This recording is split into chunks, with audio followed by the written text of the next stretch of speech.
용산에 위치한 투룸짜리 특례 물건인데요. 돈이 되는 숙소라는 게 보였어요. 제가 객단가랑 예약률 분석을 해보니까 한 달에 400만 원 이상은 나오는 숙소더라고요. 3일 만에 매출이 한 120만 원 정도? 제가 썸네일부터 사진 순서, 제목, 요금, 할인 전략, 매출 더 높이는 부분까지 제가 다 꼼꼼히 봐드렸습니다. 인천에서 생활형 숙박시설로 오픈한 수강생 사례였는데요. 자본이 조금 부족한 상황이었고 명의 문제도 있어서 생숙이 있다는 걸 아시고 오픈을 하게 된 케이스입니다. 보증금이 200만 원이었거든요. 외도미는 5천만 원이었죠. 같은 돈이면 생숙을 20채 이상은 하실 수 있는 거예요. 그런 생각을 잡은 거였는데 인테리어도 이미 다 세팅이 돼 있었기 때문에 바로 에어비앤비에 등록을 할 수 있었다라고. 마지막 케이스는 해외에서 제 수업을 듣고 한국에 오자마자 오픈하신 케이스인데요. 또 해외에 있는데도 불구하고 강의를 굉장히 성실하게 수강을 해주셨어요. 제가 계약 가능한 매물을 연결을 해드렸는데 기회를 잡으신 케이스입니다. 안녕하세요, 썰북입니다. 오늘은 제가 수강생들이 오픈한 숙소에 직접 찾아갔었는데 그 뒤에 이야기를 조금 더 자세히 해드리려고 이렇게 영상을 찍게 됐습니다. 우선 처음으로 제가 찾아간 수강생의 숙소는요, 용산에 위치한 투룸짜리 특례 물건인데요. 사실 수업을 시작했을 때 초반에 빠르게 물건을 찾아와서 저한테 매물 코칭을 받으신 케이스예요. 근데 이제 고민을 했던 포인트가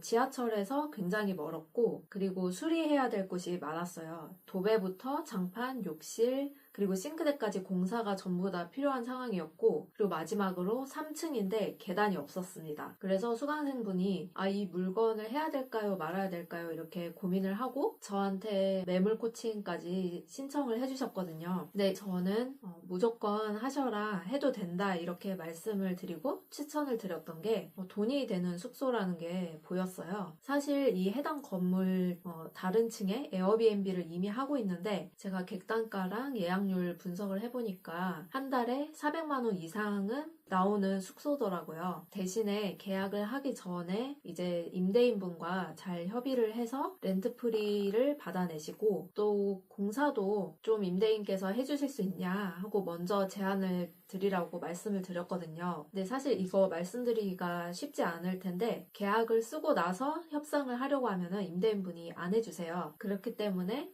계약 전에 한번 말씀을 해주시고 임대인이 오케이 하면은 이 부분을 계약서에 좀 꼼꼼히 써두는 게 좋거든요. 그래서 공사를 다 마치고 중간에 임대인분께서 돈을 못 내겠다라는 그런 트러블도 좀 있었는데 계약서에 써둔 게 있기 때문에 다행히 공사비를 지원을 받으셔서 오픈을 하게 됐습니다. 대신에 첫 숙소라서 조금 욕심이 나셨는지 가구랑 가전 이런 거를 많이 하셔서 총 금액은 1,000만 원 정도 나왔다고 합니다. 그런데 계산을 해보면 월세가 한 110만 원 정도 했고요. 그렇게 해서 청소비랑 비품비, 관리비 이렇게 제외를 하면은 그래도 250에서 300만 원 정도는 순수익을 가져가실 수 있을 것 같아요. 그렇게 되면은 4달 만에 투입한 비용을 뽑는 거니까 정말 잘된 케이스라고 볼 수 있고요. 매물 구하기 전부터 해서 그리고 인테리어 세팅하기 전에도 저한테 굉장히 많이 여쭤보셨고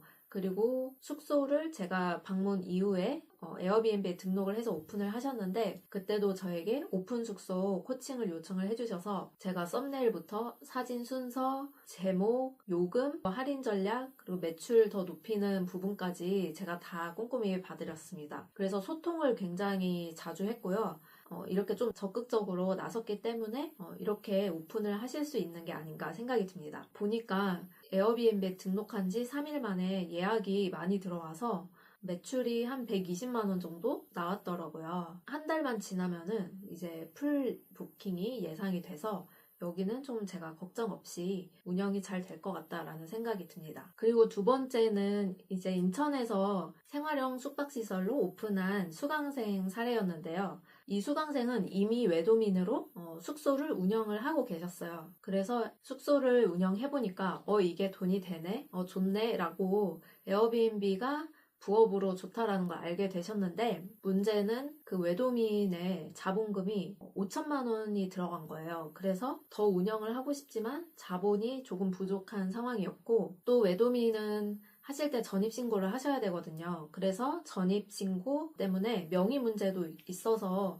어떻게 해야 되지? 하던 찰나에 제 이제 강의를 들으시고 생숙이 있다는 걸 아시고 이렇게 오픈을 하게 된 케이스입니다. 제가 일기 때 강의를 진행을 했었는데요. 이때는 처음으로 수강생 분들에게 전국에 있는 생숙 리스트를 드렸고, 그리고 네이버를 통해서 어떻게 이 매물을 검색하는지를 알려드렸거든요. 그래서 수강생분께서는 내가 원하는 지역을 먼저 설정을 하고, 그 다음에 제가 드린 리스트도 보고, 그리고 검색하는 법으로 네이버에 검색을 하셔서 매물을 생각보다 좀 쉽게 잡았다라고 하셨어요. 그리고 이 건은 양도건을 잡은 거였는데 인테리어도 이미 다 세팅이 돼 있었기 때문에 사실상 계약을 하고 잔금 치르고 한 이틀, 3일 뒤에 바로 에어비앤비에 등록을 할 수 있었다라고 말씀을 해주셨어요. 외도민 같은 경우에 정말 인테리어 공사까지 들어가면 이제 등록하고 허가받고 하는데 2주에서 보통 한 달 정도 시간이 걸리는데, 생숙은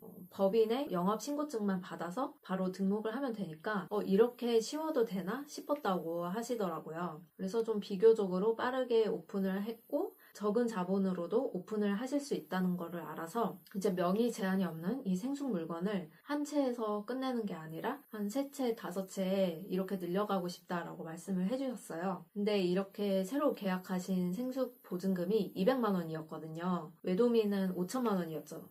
그런 물건을 같은 돈이면 생숙을 20채 이상은 하실 수 있는 거예요. 그래서 만약에 정말 보수적으로 생숙에서 순수익이 50만 원이 남는다 하면은 20채면은 1000만 원이잖아요. 근데 외도민은 아무리 순수익이 많이 나와도 그렇게까지는 못 나오고 한 300만 원 정도 벌어가실 수가 있는데, 그러면 같은 값이면은 오히려 생숙을 여러 채를 하는 게 좀 더 매출이나 순수익을 더 많이 가져갈 수 있다라는 거를 제가 말씀을 드리고 싶었습니다. 그리고 마지막 케이스는 해외에서 제 수업을 듣고 한국에 오자마자 오픈하신 케이스인데요.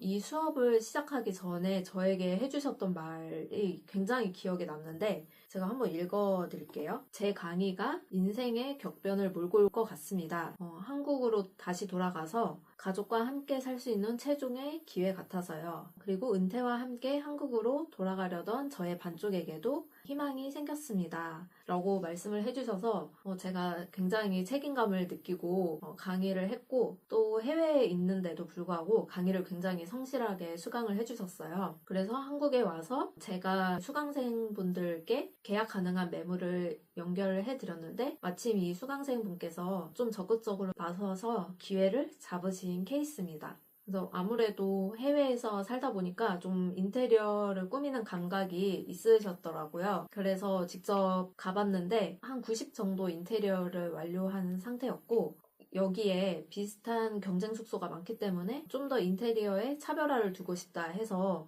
그런 차별화 포인트도 저한테 얘기를 해주셨는데, 저는 이게 굉장히 먹힐 것 같고 예약에도 도움이 될 것 같다고 이렇게 말씀을 드렸고, 오히려 이제 이 수강생분께서는 제 강의를 통해서 도움이 된 정도가 아니고 정말 이제 은퇴 이후에 어떻게 해야 되나 고민을 했는데 큰 도움이 됐다라고 말씀을 해주셔서 오히려 제가 더 큰 힘을 받고 가는 그런 시간이었습니다.